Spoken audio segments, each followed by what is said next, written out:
Mengelola energi untuk selalu positif itu berkaitan erat dengan bagaimana rezeki, hal kebaikan, keberlimpahan dalam hidup. Nah, tahu nggak energi yang seperti apa sih yang disukai oleh keberuntungan gitu ya? Ada dua nih. Pertama, energi bahagia. Energi bahagia adalah bahwa kita bahagia tanpa memberikan syarat.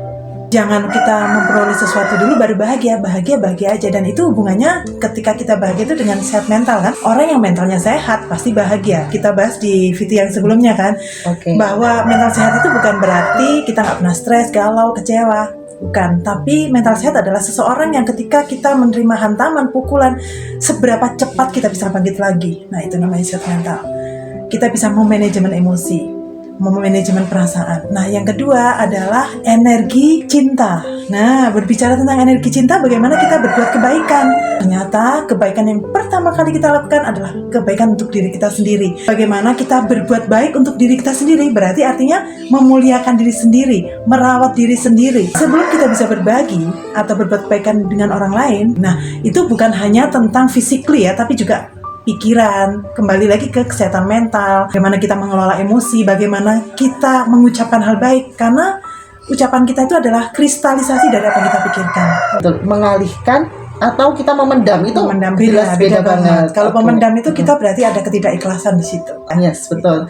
Tapi kalau kita mengalihkan itu kita bisa men-switch dari yang tidak nyaman, kita bisa menjadikan sesuatu yang lebih berkemanfaatan.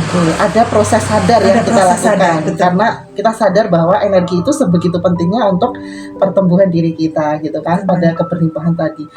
Jadi kesimpulannya adalah validasi, kemudian mengelola, mengalihkan menjadi energi positif, akhirnya bisa netral gitu ya. Yes, dan itu skill banget Kak Fri. Itu bagian dari bagaimana kita meregulasi emosi yang bisa menghadirkan keberlimpahan, dan memang harus banget dilatih, nggak bisa istilahnya jiwa yang tenang itu benar-benar butuh latihan ya. Sama seperti kita bisa menulis sebuah cerita yang panjang, otomatis dari kita mengenal huruf, mengenal kata, mengenal kalimat, menyusun dari kalimat satu menjadi satu paragraf, kemudian menjadi satu rangkaian cerita. Nah, seperti itu. Dalam hal salah satunya adalah melepaskan emosi negatif dalam diri.